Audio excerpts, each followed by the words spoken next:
الرحمن الرحیم۔ بھائی چند باتیں ہیں، چند باتیں ذرا دھیان سے سننی ہے۔ بات کو سننا، سمجھنا، عمل کرنا، اور دین کی باتیں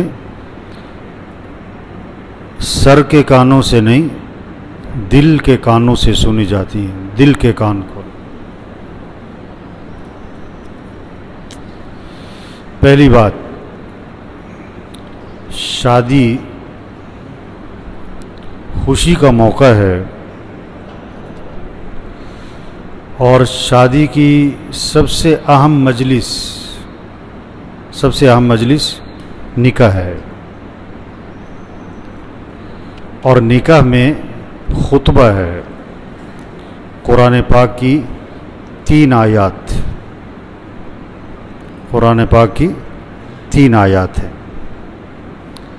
اور ان 3 آیات میں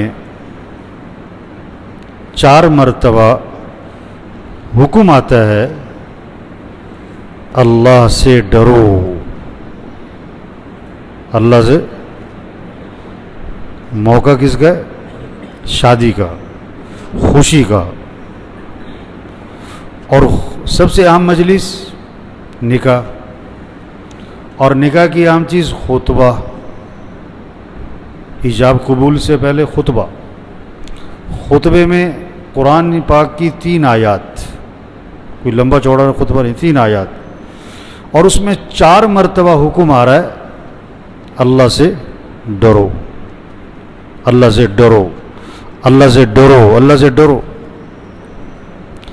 یا ایھا الناس اتقوا ربکم الذی خلقکم، اے لوگو اپنے رب سے ڈرو جس نے تمہیں پیدا کیا ہے، جس نے تمہیں پیدا کیا ہے۔ تم نہیں تھے، اللہ نے تمہیں پیدا کیا ہے، اس رب سے ڈرو۔ اور ڈرنے کا مطلب کیا ہے؟ اللہ سے ڈرنے کا مطلب کیا ہے؟ ہنسنا چھوڑ دو، کھیلنا چھوڑ دو، نہیں نہیں، اللہ سے ڈرنے کا مطلب اللہ کی نافرمانی نہ کرنا، اللہ کی نافرمانی نہ کرنا، اللہ کو ناراض نہ کرنا، اللہ کے حکم کو نہ توڑنا، یہ ہے تقوی۔ یا ایھا الناس اتقوا ربکم الذی خلقکم من نفس واحدۃ وخلق منها زوجها وبث منهما رجالا کثیرا ونساء واتقوا اللہ۔ پھر دوسری مرتبہ آیا، ایک آیت میں دوسری مرتبہ آ گیا اللہ سے ڈرو۔ واتقوا اللہ الذی تساءلون به والارحام ان اللہ کان علیکم رقیبا، بے شک اللہ تمہاری نگرانی کر رہا ہے۔ یا اللہ، پولیس تمہاری نگرانی کر رہی، فوج تمہاری نگرانی کر رہی ہے؟ نہیں، کون نگرانی کر رہا ہے؟ اللہ نگرانی کر رہا ہے تمہاری۔ جس کو یہ پتہ ہو کہ اللہ میری نگرانی کر رہا ہے، وہ اللہ کی نافرمانی کرے گا؟ دوسری آیت پڑھی جاتی ہے، یا ایھا الذین آمنوا اتقوا اللہ، اے ایمان والو اللہ سے ڈرو۔ اب ہر ایمان والے کا جواب کیا ہوگا؟ ہم اللہ سے ڈرتے۔ کون کہے گا ہم اللہ سے نہیں ڈرتے؟ ہاں اللہ سے ڈرتے ہیں بھئی ہم تو۔ اللہ نے نہیں نہیں نہیں، حق تقاتہ، جیسا کہ ڈرنے کا حق ہے۔ جو واقعی اللہ سے ڈرے گا وہ اللہ کی نافرمانی، وہ اللہ کو ناراض، وہ نماز میں غفلت، وہ کبھی جھوٹ گالی، کوئی دھوکہ فراڈ، جو اللہ سے واقعی ڈرے گا وہ میوزک، ناچ گانا، ہر چیز سے بچے گا، جیسا کہ ڈرنے کا حق ہے۔ تیسری آیت پڑھی جاتی ہے، یا ایھا الذین آمنوا اتقوا اللہ، اے ایمان والو اللہ سے ڈرو۔ اب ایک اشکال پیدا ہو جاتا ہے کہ یار موقع شادی کا ہے، موقع خوشی کا ہے، یہ مولوی صاحب کیا کر رہے ہیں؟ یہ ڈرائی جانڈے۔ تو یہ تو میں نکاح کے خطبے کا ترجمہ کر رہا ہوں۔ ایک ساتھی کہنے لگا بہت عرصہ ہو گیا، بچپن سے ہم نکاحوں میں شریک ہو رہے ہیں، شادیوں میں، لیکن آج پہلی دفعہ پتہ لگا کہ نکاح کے خطبے کا ترجمہ کیا ہے۔ ہم صرف برکت کے طور پہ پڑھ لیتے ہیں، سن لیتے ہیں، سمجھیں نکاح کا خطبے میں کیا آ رہا ہے، اللہ سے ڈرو۔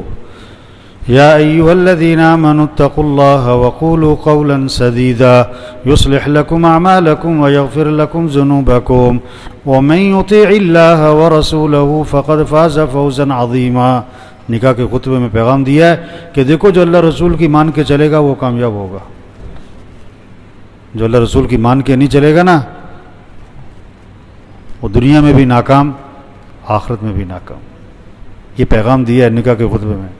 اچھا، حدیث پڑھی جاتی ہے نکاح کے خطبے میں، النکاح من سنتی، نکاح اللہ کے نبی فرما رہے ہیں یہ میری سنت ہے، میرا طریقہ ہے، میرا ایک عمل ہے، اور جو بھی میری سنت سے اعراض کرے گا ومن رغب عن سنتی فلیس منی، جو میری سنت سے میرے طریقے سے اعراض کرے گا وہ مجھ میں سے نہیں ہے۔ جو نبی کے سنت کو چھوڑ دے، اللہ کے نبی نے کیا فرمایا، وہ مجھ میں سے، ہم میں سے ہے ہی نہیں۔ وہ کتنی سخت بات ہے۔ جو بھی سنت، جو بھی نبی کا طریقہ، صرف نکاح نہیں، جو بھی نبی کا طریقہ چھوڑے گا، کوئی بھی طریقہ، اللہ کے نبی ہمارے ہم میں سے نہیں ہے وہ۔ تو بھائی دیکھو، تقوی یہ بنیاد ہے۔ دنیا اگر بنانی اور آخرت بنانی تو کس پر آ جاؤ؟ تقوی پر آ جاؤ۔ تقوی قرآن بھرا پڑا ہے، اللہ سے ڈرو، اللہ سے ڈرو، اللہ سے ڈرو۔ یا ایھا الذین آمنوا اتقوا اللہ، اے ایمان والو اللہ سے ڈرو۔ جگہ جگہ قرآن میں آپ کو یہ لفظ ملے گا۔ تقوی اختیار کرے میرے بھائی۔ دوسری بات، نکاح شادی خوشی کا موقع ہے، سب کو خوش کرنے کی کوشش کی جاتی ہے، سب کو، دوستوں کو، رشتہ داروں کو، جو ناراض ہیں، روٹھے ہوئے ہیں، ان کو منایا جاتا ہے کہ جی خوشی کا موقع ہے۔ ملازموں کو، کام کرنے والی گھر میں عورتیں، اور جمعدار کو بھی کہ بھی یار خوشی کا موقع ہے، سب کو خوش کرو۔ سب سے زیادہ حقدار جس کو خوش کیا جائے وہ کون ہے؟ اللہ ہے۔ اللہ کو خوش کرو۔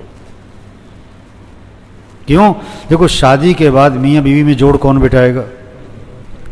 اللہ بٹھائیں گے نا۔ تو کس کو راضی کرنا چاہیے؟ اللہ کو۔ اچھا، اولاد کون دے گا؟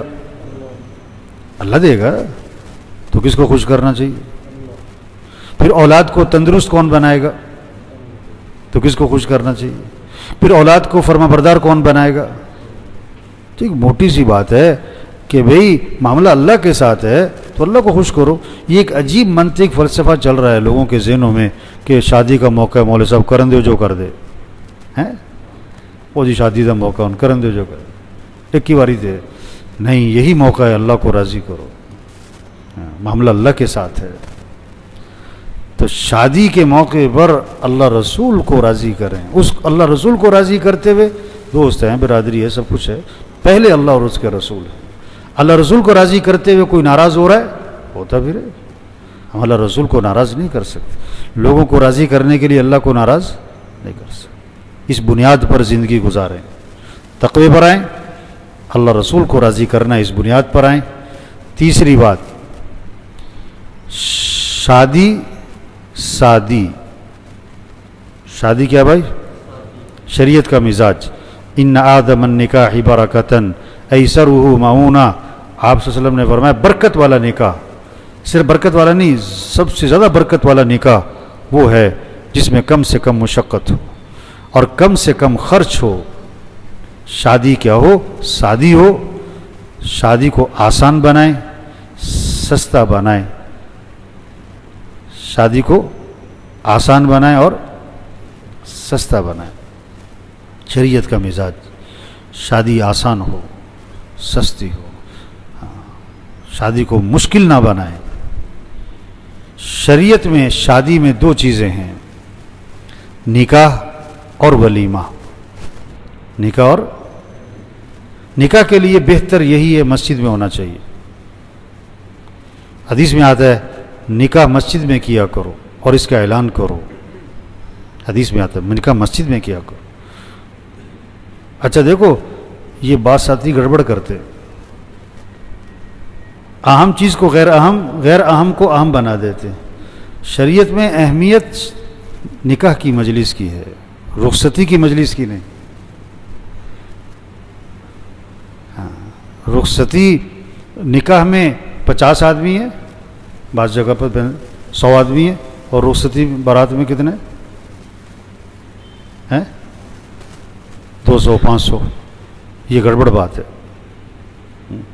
یہ ہے اہم چیز. نکاح اہم چیز، نکاح کی مجلس اہم ہے. شریعت میں نکاح کی مجلس ہے. ہاں، تو نکاح کو آسان بنائیں. نکاح کے لیے بہتر مسجد.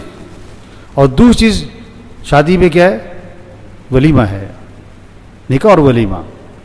ولیمہ آپ صلی اللہ علیہ وسلم کا ایک ولیمہ ایسا تھا، آپ نے صحابہ کو کھجوریں کھلائیں.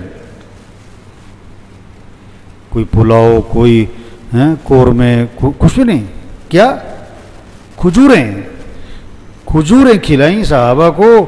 اور یہ ولیمہ ہو گیا کس کا؟ حضرت محمد صلی اللہ علیہ وسلم کا. سید الکونین، سید الانبیاء، امام الانبیاء. آپ کا ولیمہ ہے، کھجوروں سے ہو گیا. اور ایک ولیمہ آپ کا ایسا بھی تھا کہ آپ نے سارے مدینہ منورہ کو کھانا کھلایا تھا. ایک گائے ذبح فرمائی اور سارے مدینہ کو کھانا کھلایا. اس میں ایک اشکال سا پیدا ہوتا ہے کہ ایک گائے سارے مدینہ کے لیے کیسے کافی ہو گئی؟ تو اس کا جواب لکھا کہ اس لیے کہ اس گائے کو اللہ کے نبی کا ہاتھ لگا ہوا تھا. یہ مالداروں کو راستہ دیا تھا. اگر کسی نے شادی کے موقع پہ زور دکھانا ہے تو کیا کرو؟ سب کو کھانا کھلاؤ، سارے شہر کو کھانا کھلاؤ، سارے محلے کو کھانا کھلاؤ. لیکن ایک بات فرمائی آپ نے، بدترین ولیمہ ہے، بدترین ولیمہ ہے، حدیث میں آتا ہے، جس میں مالداروں کو بلایا جائے اور غریبوں کو نہ بلایا جائے. اپنی شادیوں میں، خوشیوں میں، تقریبات میں غریب لوگوں کو شریک کریں، جنہیں کوئی پوچھتا نہیں، جنہیں کوئی بلاتا نہیں. ابھی تو زیادہ زور ان پہ لگاتے ہیں جن کو 4 جگہ سے بلاوا ہے. نہیں، جس کو کوئی نہیں پوچھتا اسے بلاؤ. ایسے لوگوں کو بلاؤ جو کھا کے دعا دیتے ہوئے جائیں، عیب نکالتے ہوئے نہ جائیں. نمک تیز تھا، گھی زیادہ تھا، سالن ٹھنڈا تھا، روٹی نہیں، ایسوں کو بلاؤ جو جاتے ہوئے کیا؟ عیب نہ نکالیں کھانے میں، بلکہ دعا دیتے ہوئے جائیں. تو شادی کیا ہو؟ شادی ہو. آسان بنائیں. آج شادی کو بہت مہنگا بنا دیا لوگوں نے، بہت مشکل بنا دیا. ایک شادی کے کئی فنکشن، ہر فنکشن کے لیے نیا جوڑا، بازاروں کے چکر، رنگوں کی میچنگ، جوتوں کی میچنگ. مرد لگے ہوئے مال کمانے میں، عورتیں لگی ہوئی ہیں مال خرچ کرنے میں. اس سے پوچھو نا بھی تم نے کل نیا جوڑا پہنا تھا، آج دوسرا نیا جوڑا کیوں پہن لیا؟ کل والا جوڑا کیا پھٹ گیا تھا یا کٹ گیا تھا یا جل گیا تھا؟ پتہ وہ کیا کہتی ہے؟ وہ تو لوگوں نے دیکھ لیا تھا، آج دوسرا جوڑا دکھانا ہے. آج حدیث میں آتا ہے جو شہرت کا لباس پہنے گا، دکھلاوے کا، کہ لوگ کہیں کیا بات ہے، جو شہرت اور دکھلاوے کا لباس پہنے گا، اللہ قیامت کے دن اس کو ذلت کا لباس پہنائے گا اور اندھے منہ جہنم میں گرائے گا. دکھلاوا نہیں ہونا چاہیے. اگلی بات، شادی کے بعد گھر کی آبادی، شادی کے بعد گھر کی آبادی حسن اخلاق سے ہے. شادی کے بعد گھر کی آبادی کس سے بھائی؟ جہیز سے نہیں ہے، کپڑوں سے نہیں ہے، شکل و صورت سے نہیں ہے،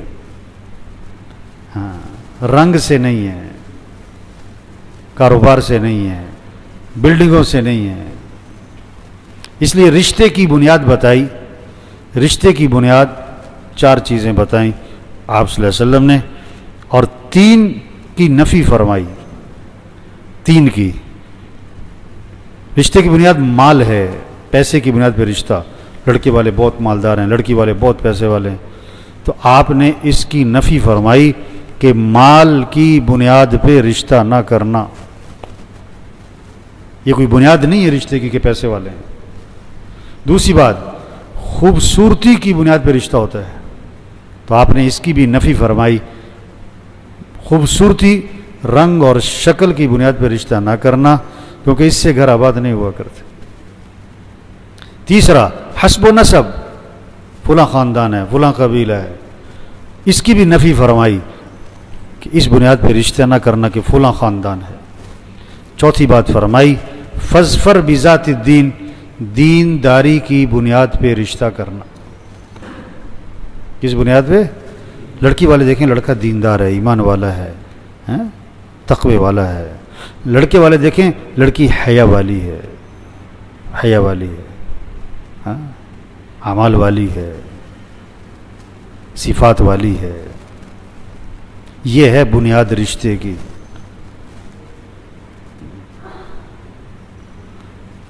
دین کی بنیاد پہ رشتہ ہو، اخلاق کی بنیاد پہ رشتہ ہو، پھر گھر آباد ہوں گے، کیونکہ گھر آباد ہوتے ہیں دین سے اور اخلاق سے۔ آج توبہ توبہ، لاہور کی رپورٹ ہے ایک سال کی، ایک سال میں، پچھلے ایک سال میں لاہور کے ایریے میں ایک سال فیملی کورٹ کی رپورٹ ہے 2,70,000 طلاقیں ہوئی ہیں۔ توبہ توبہ توبہ۔ مجھے کل پرسوں کوئی بتا رہا تھا کہ فیصل آباد میں انہوں نے تجزیہ کیا ہے، تقریباً روز 70-75 کے قریب روزانہ طلاقیں ہو رہی ہیں۔ توبہ توبہ توبہ۔ وجہ کیا ہے؟ بد اخلاقی ہے۔ وجہ کیا ہے؟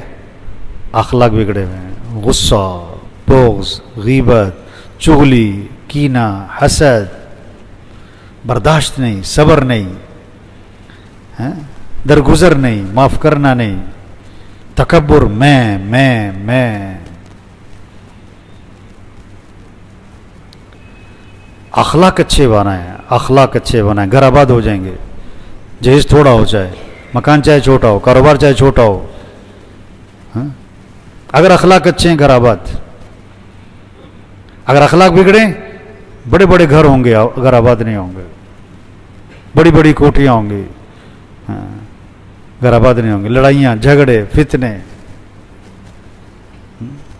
اور اخلاق کی بنیادی چیز ہے زبان کا بول میٹھا بناؤ۔ یہ ابھی نکاح ہوگا، یہ ایجاب قبول ہے، ایک بول ہے، اس کی طاقت کیا ہے؟ ایک بول غیر کو اپنا بنا دیتا ہے۔ لڑکا لڑکی اجنبی ہیں، ان کا ملنا، بات کرنا سب ناجائز۔ ایک بول بولا جائے گا، 1 منٹ پہلے وہ اجنبی تھے اور 1 منٹ کے بعد وہ کیا بن گئے؟ میاں بیوی بن گئے۔ 1 منٹ پہلے جو چیز حلال تھی حرام ہو، جو چیز حرام تھی وہ حلال ہو گئی۔ تو نکاح ایک بول ہے، اور خدا نخواستہ طلاق بھی، طلاق کا لفظ بھی ایک بول ہے۔ ایک بول سے کیا ہوا؟ اپنے کو غیر بنا دیے۔ بول میٹھے بنائیں، گھر آباد ہو جائیں گے۔ اپنی زبان کو قابو میں کریں، اپنی زبان کو قابو میں کریں۔ ہمارے معاشرے میں ماں اور بیٹی کا جوڑ بیٹھتا ہے، ساس اور بہو کا جوڑ عام طور پر نہیں بیٹھتا۔ اس کی وجہ کیا ہے؟ ایک بول کا فرق۔ عام طور پہ بیٹی گھر میں کام نہ کر رہی ہو، ماں کہتی ہے اس کی طبیعت خراب ہے، اس کی طبیعت خراب ہے۔ بہو کام نہ کر رہی ہو تو کہتی ہے اس کا دماغ خراب ہے۔ ایک بول کا فرق۔ تو گھر آباد کس سے ہوں گے؟ اخلاق، اخلاق، برداشت، صبر، غصے پہ قابو، غیبت نہیں کر رہی۔ ماچس کی تیلی پورے گھر کو جلا دیتی ہے، یہ زبان کا غلط بول پورے خاندان کو تباہ کر دیتے۔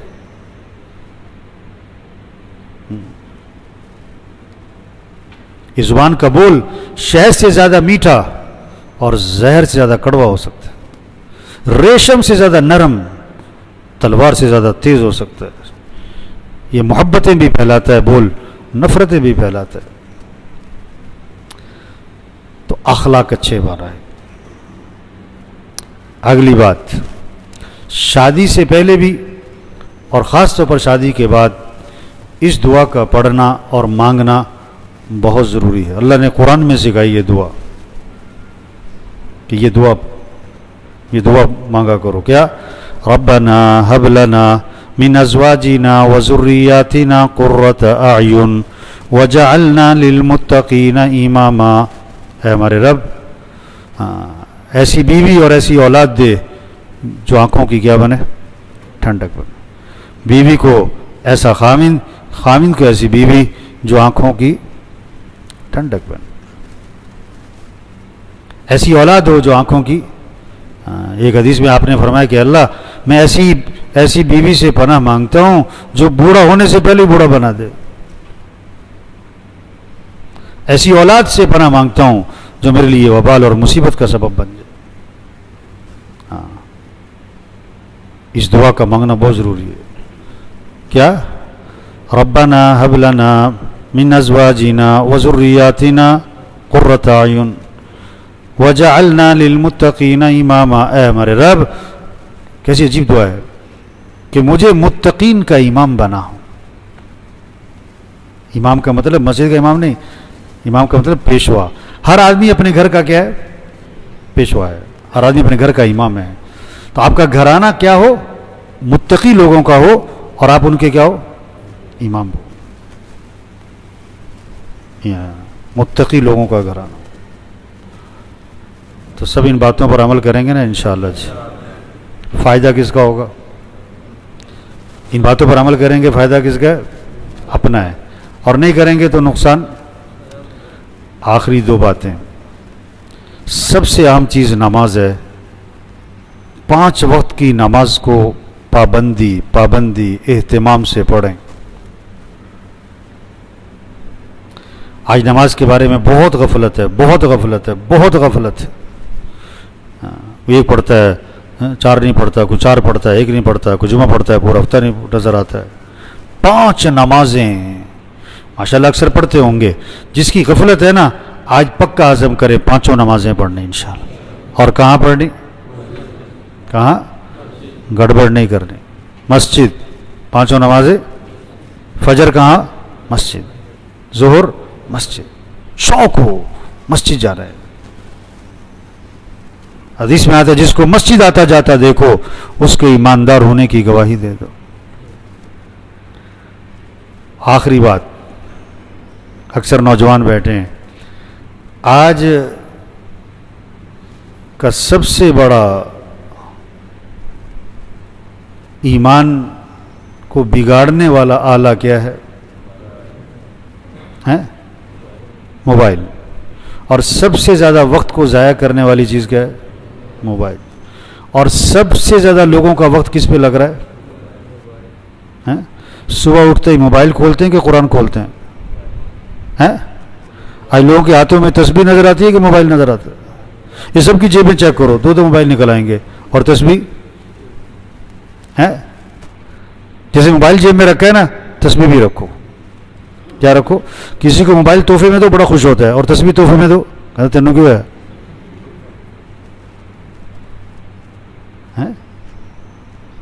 ہاتھ میں کیا ہو؟ تسبیح ہو.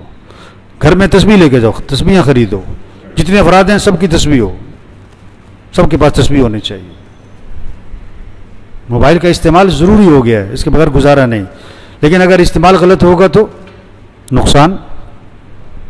چھری کا استعمال ضروری ہے نا، اس کے بغیر گھر کا گزارا. اور چھری کا استعمال غلط ہو تو نقصان بھی بہت زیادہ ہے. تو چھری کا استعمال غلط ہو تو جان کا خطرہ، موبائل کا استعمال غلط ہو تو ایمان کا خطرہ، آخرت بھی تباہ ہوگی. تو بھائیو دیکھو، عقل مند کے لیے اشارہ، عقل مند کے لیے اشارہ کیا ہوتا ہے؟ کافی ہوتا ہے. عقل مند ہے جو حق بات کو سن کر پلے باندھے، بیوقوف ہے کان سے سنے دوسرے کان سے نکالتے. ان باتوں کی قدر کریں، ان کی قیمت لگائیں، ان کو پلے باندھیں. دنیا بھی سنورے گی، آخرت بھی سنورے گی. اللہ سب کو عمل کی توفیق نصیب فرمائے.